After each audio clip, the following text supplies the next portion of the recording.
네, 안녕하세요. 자, 이번 시간은 267페이지 담보 물건이 되겠습니다. 네, 이번 주가 이제 여러분 만난 지 횟수로는 1년이 됐죠. 11월, 12월. 네, 그래서 마무리를 할 시간이 됐습니다. 자, 개괄적인 내용 설명드릴게요. 267페이지에 챕터 U 담보 물건. 네, 담보 물건 다시 한번 여기다 써볼까요? 네, 물건 번호 8개를 해놓으세요. 네, 점유권 뺀 나머지가 본권, 본권은 다시 2번, 소유권이 있었고, 나머지 거 묶어서 무슨 물건? 제한 물건.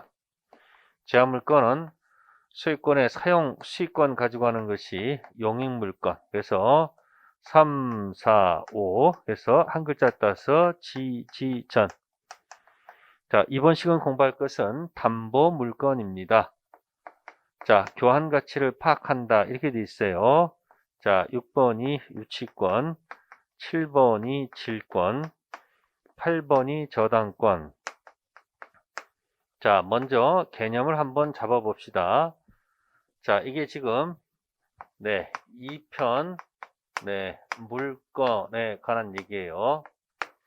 네, 8개 물건을 분류했는데, 자, 유치권, 질권, 저당권이 도대체 뭔가 봤더니 이런 겁니다. 유치권은 이렇게 생각하시면 돼요. 갑이 네, 자동차가 고장이 나서 자동차를 수리하러 갔어요. 어디에 가요? 네, 카센터 갔겠죠. 네, 네, 카센터의 주인이 있습니다. 그러면 이 카센터 주인은 이 자동차를 뭐 하다가, 그죠? 자, 이 자동차를 갖다가 현재 갖고 있죠. 자동차를 뭐 하다가, 지금 점유하고 있습니다. 이렇게. 점유하다가 이 자동차 관련된 비용을 지출합니다. 자, 지출 비용이 있으니까 이것을 네, 상환해 달라는 채권이 있겠죠. 그죠? 네, 이 채권이 네, 뭐에 있다 한다면 변제기에 있다 한다면 네, 받을 때까지 안 주겠다. 유치할 권리가 생긴다. 그런 얘기예요. 그래서 유치권은 네, 이렇게 점유하다가 이 물건 관련된 비용 채권 때문에 네, 채권 변제 받을 때까지 유치할 권리가 생긴다. 이렇게 들어가요. 네, 이게 바로 유치권 이야기다. 그런 얘기예요. 자, 그 다음에 두 번째 질권은 여러분들이 전당포를 기억하시면 돼요. 갑이 동산을 가지고 전당포에 갑니다. 어디 간다? 전당포에 가요. 전당포. 가서 뭐라고 얘기합니까? 내가 이 동산을 담보로 제공할 테니, 그죠? 이 동산을 담보로 제공할 테니 돈 좀 빌려달라. 그래서 전당포 주인은 동산의 가치를 파악한 다음에 네, 돈 빌려주는 소비대차 계약을 체결하고 네, 동산을 담보로 갖는다. 그런 얘기예요. 이 동산 담보를 법률 용어로 표현한 말이 질권이다. 이런 얘기야. 그러면 소비대차에서 발생하는 뭐 때문에 네, 채권 때문에 그죠? 채권 때문에 동산을 담보로 갖고 있다. 이런 얘기예요. 따라서 전당포 주인은 이 동산을 현재 뭐하고 있다? 점유하고 있고 이 제공자는 점유를 하지 않아요.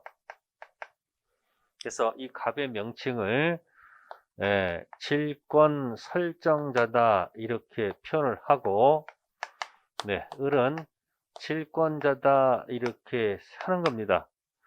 여기서는 을은 이 유치할 권리가 생기면 유치권자가 되는데 이 갑은 유치권 설정자라는 말을 쓰지 않는다는 것. 이런 말을 쓸 수가 없다는 겁니다. 그리고 이 사람은 자동차 소유권만 있지 갑한테는 절대 점유가 없어요. 여기는 동산을 담보로 제공하지요. 그래서 이 사람은 이 현재 점유는 하지 않는데 이 사람은 간접점유다 이런 말을 써요. 이렇게 줬다가 나중에 반환받기 때문에 무슨 점유는 아니지만 현재 점유는 아니지만 간접점유다 이렇게 표현을 합니다. 자, 그 다음에 은행을 가봅시다. 은행 가서 돈을 빌리려면 어떻게 해야 돼요? 그냥 빌려줍니까? 안 빌려줍니까? 그러니까 이 은행은 부동산을 담보로 갖고 와라 이렇게 얘기한다는 얘기야. 그러니까 을하고 갑하고 무슨 대차해서 서비 대차해서 그러면 여기서 채권 채무 관계가 발생한단 말이에요. 채권. 그러니까 은행은 자신의 뭐 때문에 채권 때문에 갑이 갖고 온 부동산을 뭐로 갖고 있다? 담보로 갖고 있다. 이 말을 우리가 저당권이라고 표현하는 거예요. 근데 저당권자는 점유를 하지 않는다 이야기예요. 그래서 여기 잘 보시면 이 유치권, 질권, 저당권 이 이야기들은 전부 다 잘 보시면 이렇게 채권이 있어서 이렇게 채권이 존재했을 때 그 밑에 무슨 권들이 있어요? 유치권, 그 다음에 이렇게 질권, 저당권이 붙어 있다 이런 얘기예요. 그래서 채권이 주가 되고 이 채권이 주가 되고 이 밑에 유질 전은 전부 다 종관계다 그런 얘기예요. 그래서 이 담보 물건은 홀로 존재하는 게 아니고 그 위에 반드시 채권이 존재함으로써 담보 물건이 붙는다 이런 얘기예요. 그래서 돈을 다 갚으면 유치권 소멸해야 되고요.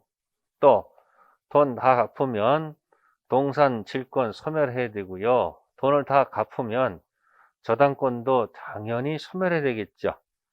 자, 이렇게 주가 죽으면 종도 죽는다 이런 성질을 법률 용어로 부종성이다 이렇게 들어가는 거예요. 부종성. 자, 유치권 또 그 다음에 여기 질권 부종성 있고요. 다 부종성이 들어가는 거예요. 주가 죽으면 종 가겠죠. 그 다음에 상식적으로 주가 가면 종도 붙어 가야 되겠죠. 주가 가면 질권도 종도 따라가야 되겠죠. 주가 가면 종도 따라가야 되겠죠. 자, 이런 거 우리가 수반성이라고 얘기하는 거예요. 무슨 성? 그래서 다 무슨 성이 있어요. 주정관계 있으니까 부정성, 수반성이 다 이야기되는 거예요. 또 하나는 채권이 남아있다 이런 얘기예요. 잔액이 남아있다 이런 얘기예요. 만약에 10만원 수리비 채권이 있는데 잔액이 4만원 남아있을 때 4만원어치만 유치할 수는 없잖아요. 따라서 나눌 수가 없기 때문에 잔액이 남아있는 한 목적물 전부에 효력이 미친다. 그걸 불가분성이라고 해요. 수리비 다 받을 때까지 전부 유치할 수 있다. 또 이쪽도 이 채권, 채무 다 갚아야지 이 동산을 도로 주는 거지. 10만원 빌린 다음에 와가지고 5만원 갚은 다음에 5만원어치만 질권 가져라 할 수는 없잖아요. 나눌 수가 없습니다. 불가분성. 또 이쪽도 자 1억을 빌렸는데 9천만원 갚았습니다. 잔액이 1000만원 남았어요. 1000만원 남아있어도 목적물 전부에 효력이 미치는 거지 잔액만큼 미칠 수는 없어요. 그게 전부 다 무슨 성이 있다? 불가분성이 전부 다 있습니다. 그래서 부정성, 수반성, 불가분성은 다 똑같이 있는데 특징은 이렇습니다. 이 저당권자는 우선 변제권이 인정됩니다. 우선 변제. 경락대금 입장권이 있어요. 근데 유치권은 우선 변제를 인정하지 않아요. 혹시 이 부동산이 혹시 경매가 되더라도 부동산도 있어요. 경락대금에는 입장권을 인정 안 해줘요. 유치가 포인트이기 때문에. 그래서 우선 변제가 없으면 같이 한 세트 물상대입성이 없어요. 우선 변제권이 인정되기 때문에 네, 변형된 가치물에 들어가는 물상대입성을 인정합니다. 세트입니다. 한 세트. 네, 여기는 네, 우선 변제 당연히 있고요. 당연히 물상대성이 인정됩니다. 근데 요거는 시험 범위가 아니니까 굳이 신경 안 써도 됩니다. 아셨습니까? 그냥 설명드린 거예요. 그래서 담보 물건을 빨리 기억하는 방법은 구체적 내용 몰라도 빨리 그러면 기억하세요. 그래요. 동네 한 바퀴 도세요. 카센터 가서 유치권, 네, 전당포 가서 동산담보권, 질권, 은행 가서 저당권. 이건 시험범위 아니니까 신경 쓰지 않아도 좋겠죠. 나중에 이제 공부하시다가 책상에 앉아서 공부한다는 생각을 버리시고, 자, 카센터 한번 가세요. 정비공장 한번 가셔가지고, 가서 한번 유치권 한번 쫙 공부를 한번 해보시고, 그 다음에 또 장소를 옮기셔가지고, 은행 가서 다시 한번 조용히 앉아가지고, 저당권을 공부해보면 어떨까? 이게 장소 공부 방법이에요. 꼭 책상에 앉아서 공부한다는 고정관념을 버리시고, 네. 혹시 뭐 여러분들 자동차 고치러 가셔가지고, 그 빈 시간을 갖다가 유치권 공부하는 것도 방법이죠. 또 가끔 은행 가셔가지고 빈 시간 이용해서 뭐 공부한다? 저당권 공부하면 얼마나 좋겠습니까? 그래서 책자 거기 267페이지에 담보 물건의 통유성 거기 있는 거 한번 설명드린 겁니다. 자, 그러면 구체적으로 이제 한번 들어가 봅시다. 네, 그럼 이제 유치권 들어가 볼게요. 자, 유치권은 지금 방금 전에 어떤 내용인지를 한번 설명을 드렸으니까 거기 조문 가지고 한번 해볼게요. 320조 가지고 하는 거예요. 타인의 물건 또는 유가증권을 점유한 자는 그 물건이나 유가증권에 관하여 생긴 채권이 변제기에 있는 경우에 변제받을 때까지 그 물건 또는 유가증권을 유치할 권리가 있다. 자, 갑이 있습니다. 네, 타인의 물건이 되겠습니다. 자, 타인의 물건 또는 유가증권 이렇게 되어 있습니다. 자, 점유한 자라고 되어 있습니다. 그러니까 일단 뭐부터 시작하는 거예요? 점유부터 시작한다 이런 얘기. 점유부터. 그 다음에 두 번째 이 타인 물건 관련된 그죠? 물건 관련돼서 지출한 비용이 있을 것이다 이런 얘기예요. 그러면 이 지출 비용을 상환해 달라. 그죠? 달라는 채권이 발생한다면 그러면 이 채권은 카센터 주인이 소비대차 한 채권이 아니죠. 자동차 고치느라고 여기저기서 부품 사다가 지출한 비용이죠. 이 채권 가지고 이제 만약에 채권이 변제기 있음에도 불구하고 만약에 안 주게 되면 당연히 안 주겠죠. 그죠? 그래서 뭐 할 권리가 생긴다? 네, 유치권을 뭐 한다? 행사한다 이런 얘기예요. 그럼 잘 보시면 이게 이렇게 돼 있어요.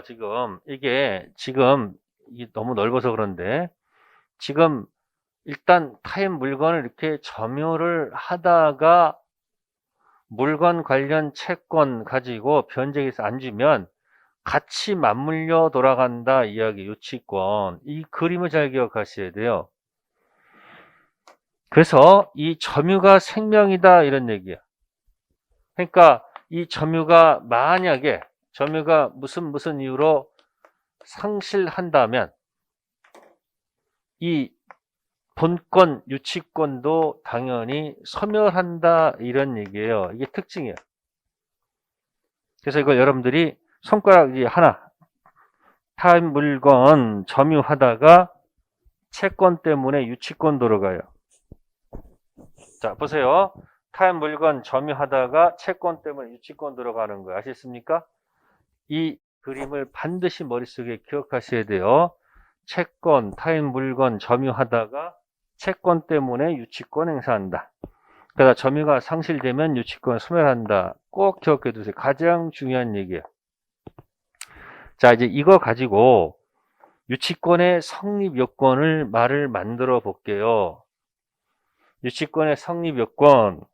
자, 그러면 유치권의 성립 요건은 뭔가 봤더니 다 여기다 말을 붙인 거예요. 그러면 첫 번째, 네, 목적물이 뭐냐는 얘기예요. 목적물.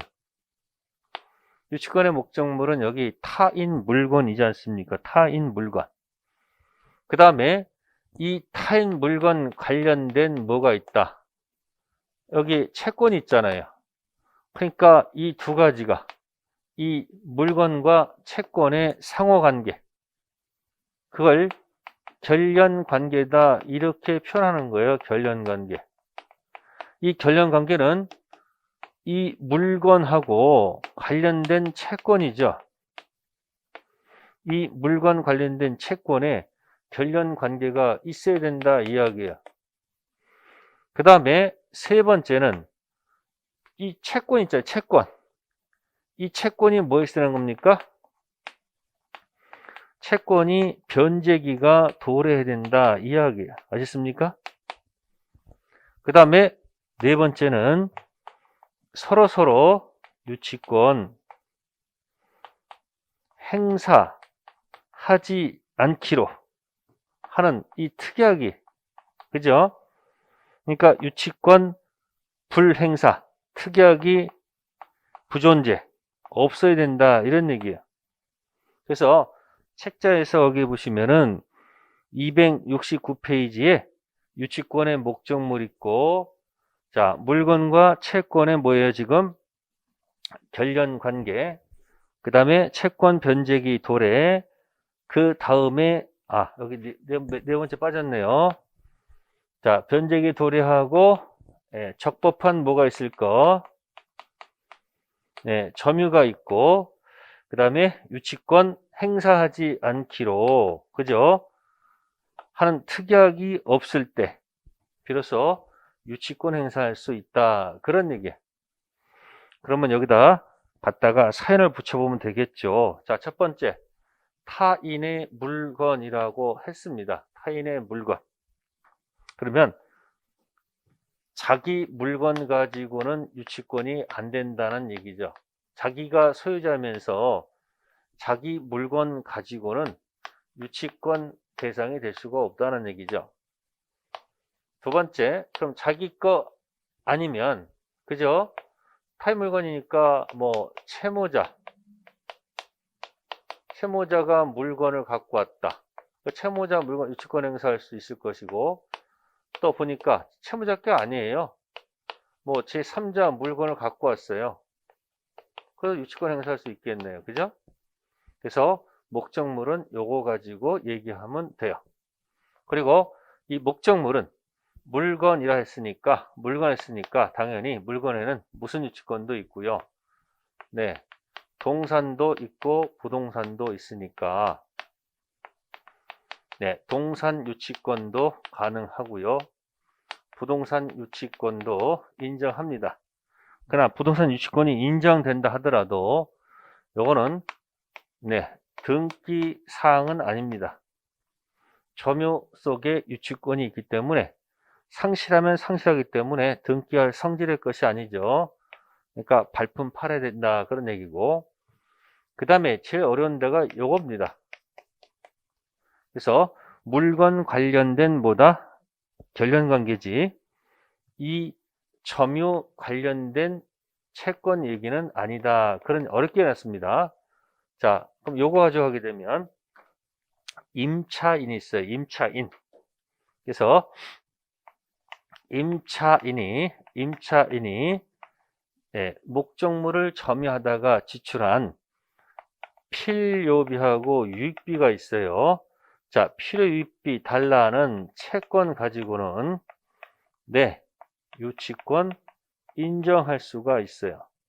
근데 임차인이 지출한 보증이죠. 처음에 건 돈이죠. 이 보증금 가지고는 유치권 인정할 수가 없습니다. 별연관계가 없기 때문에. 또 경우에 따라서는 지상물, 매수 청구권 가지고도 유치권이 인정이 안 되고, 또 경우에 따라서는 권리금 가지고도 유치권이 인정 안 됩니다.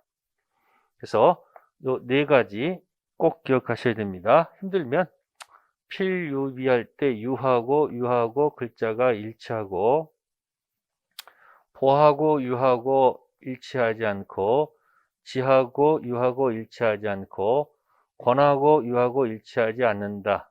그래서 유는 유다, 이렇게 기억하는 것도 방법이에요. 자, 일단 맛만 보여드린 거예요. 그 다음에 이 점유 관련된 관계가 아니다. 이 말은 이게요, 과거 채권이 있고요. 그죠? 과거에 채권이 있었고, 자, 현재 점유를 하고 있으면, 유치권 인정하는 것도 공평하다. 이런 얘기예요. 꼭 점유 중 발생한 채권만 가지고 유치권 행사하는 것이 아니고, 과거에 채권이 있었고, 우연히 점유를 하게 되면 유치권 행사할 수 있습니다. 왜? 이 채권은 이 물건 관련 채권이면 되지 않습니까? 그래서 과거 채권 가지고도 현재 점유하고 있으면 유치권 행사에도 아무 문제가 없다는 거. 그래서 이제 요 결련 관계는 판례 가지고 주로 언급되는 거니까 여기 포인트를 잘 두시고, 그 다음에 이 점유라고 했습니다. 그죠? 적법한 점유라고 했습니다. 당연히 변제기가 도래해야지 유치권 행사하는 거예요. 따라서 만약에 뭐가 도래하지 않으면, 변제기가 도래하지 않는 채권 가지고는 유치권 행사하는 것은 곤란합니다. 그 다음에 적법한 점유니까 이 점유가 만약에 불법 점유다 그러면 안 돼요. 불법 점유에서는 유치권 행사하면 안 돼요. 반드시 뭐다? 적법한 점유에서 유치권 행사할 수밖에 없다는 거. 그 다음에 추가로 이 점유는 현재 점유도 관계없고요.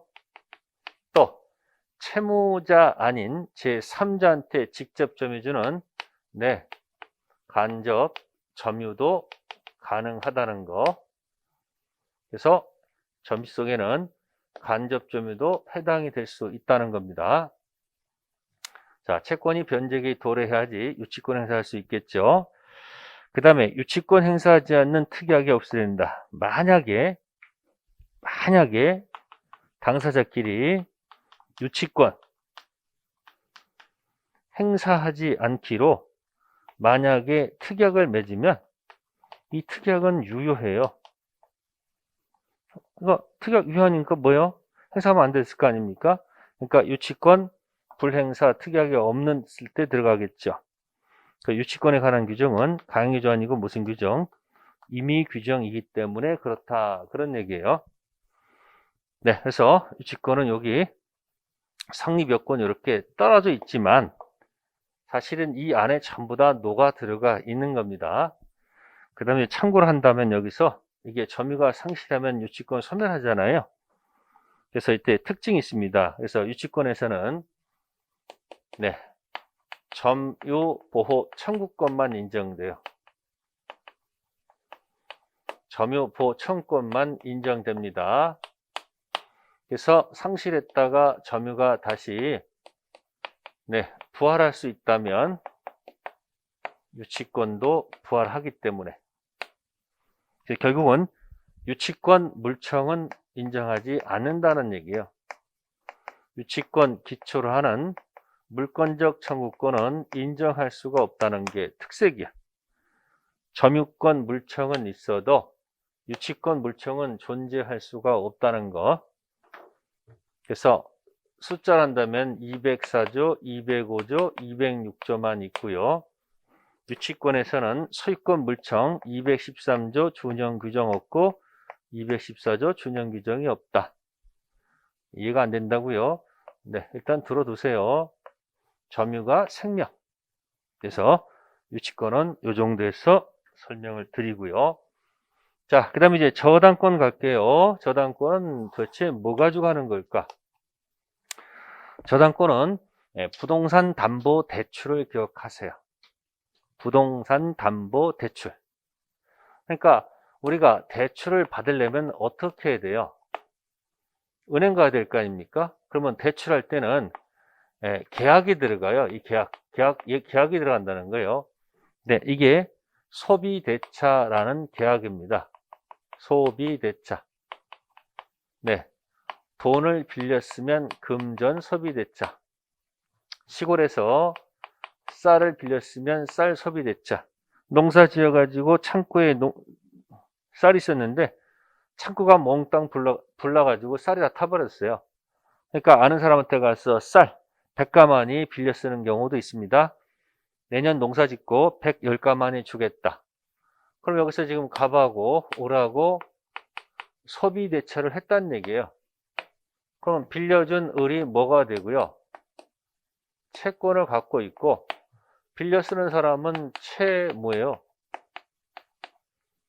그러면 은행에서 대출 받을 때 그냥 안 빌려주지 않습니까? 그러니까 대출하면서 뭐 내놓으라고 그래요? 부동산을 담보로 제공하세요. 그래서 이 저당권 나오면요, 부동산 담보 대출입니다. 부동산 담보 대출. 이 부동산 담보를 법률 용어로 고친 말이 저당권이다 라고 생각하시면 된다. 그러면 부동산 담보를 제공한 사람이 있을 것이고 부동산 담보를 받은 자가 있지 않느냐 이런 얘기죠. 그러면 이 제공자를 저당권 설정자라고 표현한다. 설정자라고요. 받은 자를 법률 용어로 저당권자. 자, 주인공이 누굴까요? 네, 이 저당권자가 주인공이지 설정자는 주인공이 아니에요. 그러면 설정자, 제공자가 누군가 봤더니 보통은 여기 갑.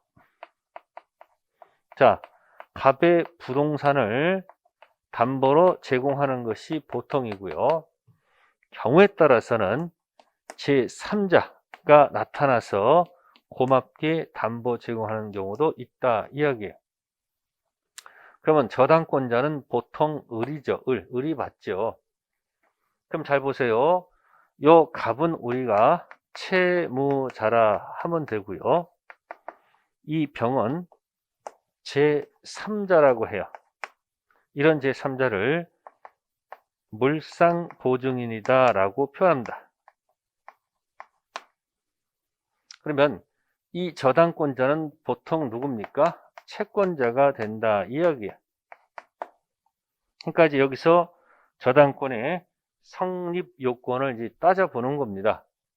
그러니까 여기서 보시면 첫 번째, 자, 설정 계약의 당사자가 누구냐 하는 얘기죠. 당사자. 네, 당사자는 설정자랑 누구다? 저당권자가 당사자다. 그런 얘기고요. 자, 당사자가 서로 뭐 해야 돼요?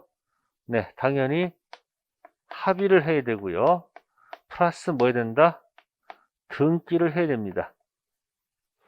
반드시 뭐 해야 된다? 등기를 해야 됩니다. 그 이유는 점유를 설정자가 하기 때문에 등기해야 됩니다. 자, 그 다음에 저당권의 객체는 과연 뭘까? 객체. 그 다음에 저당권을 붙일 수 있는 채권. 그걸 피담보 채권이라고 표시해요. 그렇고 여러분들 책자 가시면은 저당권의 성립 요건 해가지고 자 273페이지 가보세요. 273페이지 가시면 자 뭐가 나와요? 저당권 성립 요건이 나옵니다. 그러니까 기초과정에서는 유치권 성립 요건과 저당권 성립 요건을 잘 분석하시면 돼요. 자, 이래놓고 여기다 설명 들어가면 돼요. 네, 당사자, 설정자는 채무자일 수도 있고 또는 제3자일 수도 있다. 저당권자는 보통 채권자다. 그리고 이거는 합의만 가지고 안 되고 반드시 뭐 해야 된다? 등기를 해야 된다는 얘기죠. 등기. 반드시 뭐 해야 된다? 등기해야 됩니다. 그 다음에 저당권의 객체는 보통은 원칙은 뭐예요? 네, 부동산이죠. 여기 부동산 제공하는 거니까. 근데 경우에 따라서는 권리 자체가 객체가 될 수 있다는 겁니다. 그래서 지상권에다가 저당권이 붙는 경우도 있고, 그 다음에 전세권에도 혹시 저당권이 붙는 경우도 있습니다. 그래서 저당권 붙일 수 있는 경우는 부동산만 저당권 붙이는 게 아니고 이렇게 권리에도 저당권 붙일 수 있다는 거. 그 다음에 저당권 붙일 수 있는 채권은 네, 금전 채권에 하나지 않고 네, 쌀 채권에도 저당권 붙일 수 있죠. 자, 이런 것을 우리가 멋있게 표현한 말이 특정물 인도 채권도 저당권 붙일 수 있다. 단 등기부에다가는 금전으로 가격으로 환산해서 뭐 할 것? 기재하라 이런 얘기예요. 그래서 간략히 설명드렸습니다. 당사자가 누구인가? 객체는 보통 부동산인데 경우에 따라서 권리도 설정 대상이 될 수 있고 저당권 붙일 수 있는 채권은 돈 채권에 한하지 않고 특정물 인도 채권도 붙일 수 있다. 단 등기부에다가 가격으로 환산해서 기재할 것. 네, 이게 저당권 성립 요건이에요. 네, 그럼 여기서 또 생각해 봅시다. 그러면 이렇게 출발을 했는데, 이렇게 출발했겠죠. 이렇게 출발했겠죠. 네, 그럼 은행은 주로 이제 이자 받아보는 게 목적이겠죠. 그러면 변제기가 도래했는데, 자, 만약에 변제되는데 만약에 채무를 변제하지 않으면 이거 어떻게 할 거는 얘기죠? 그럼 여기서 여기 저당권자, 채권자 있죠? 그러면 당연히 채권자는 그죠? 채권자, 을은 당연히 어떻습니까? 네, 저당권 실행할 수밖에 없잖아요. 그러니까 채권자는 뭐죠? 네, 채무자 부동산을 채무자 하면 안 되겠네요. 설정자 부동산. 누구 부동산? 네, 담보로 들어온 설정자의 부동산을 어떻게 할 수밖에 없어요. 네, 저당권 실행할 수밖에 없습니다. 그게 뭐다? 경매예요.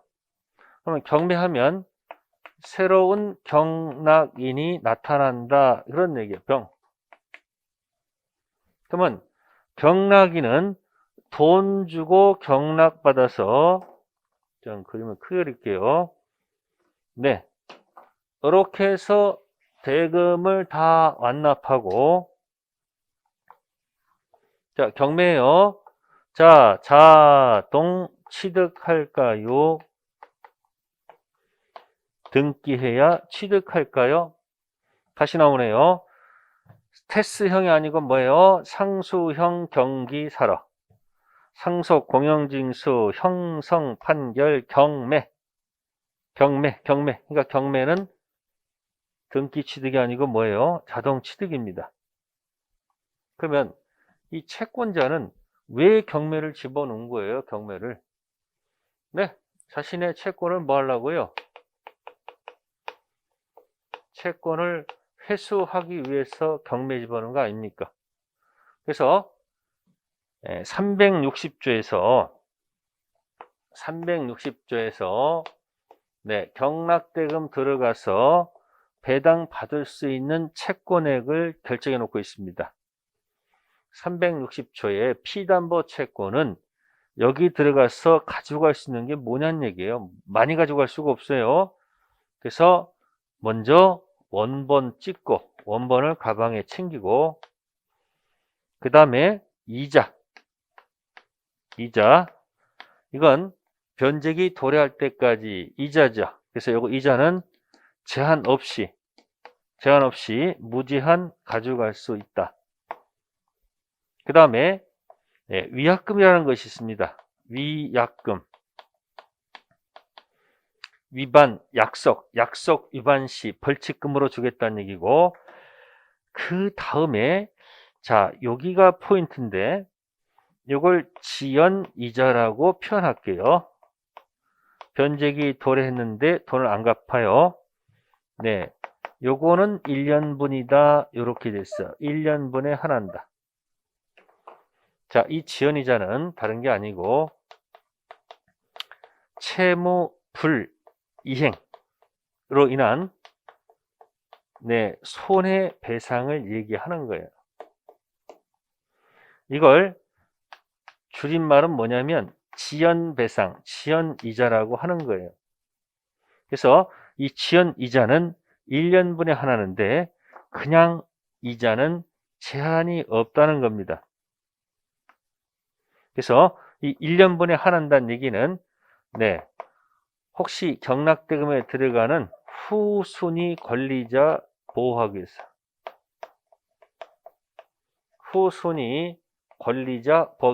둔 제도입니다. 채무자 또는 설정자가 보호하기 위한 것이 아니에요. 후순위 권리자 보호하기 위해서 둔 제도입니다. 그 다음에 마지막에 여기서 실행비용. 자, 이렇게 5가지를 뽑아갈 수 있다, 이런 얘기예요. 그래서 360조 저당권 피담보 채권 범위, 이 5가지를 꼭 기억하셔야 돼요. 그래서 5가지: 원본, 이자, 위약금, 지연이자 1년분, 후순위 권리자 이용. 따라서 채무자 설정자가 지연이자 1년분 주장할 수 없다는 거, 또 끝에 실행비용이 포함되어 있다는 거. 자, 5가지 꼭 기억하셔야 됩니다. 자, 그러면 이제 채권자는 자신 만족한 거죠. 그죠? 만족한 거 아닙니까? 그 다음에 이제 경락인이 경락받을 때 이 부동산 소유권을 자동 취득하는데, 이 부동산에 혹시 붙어 있는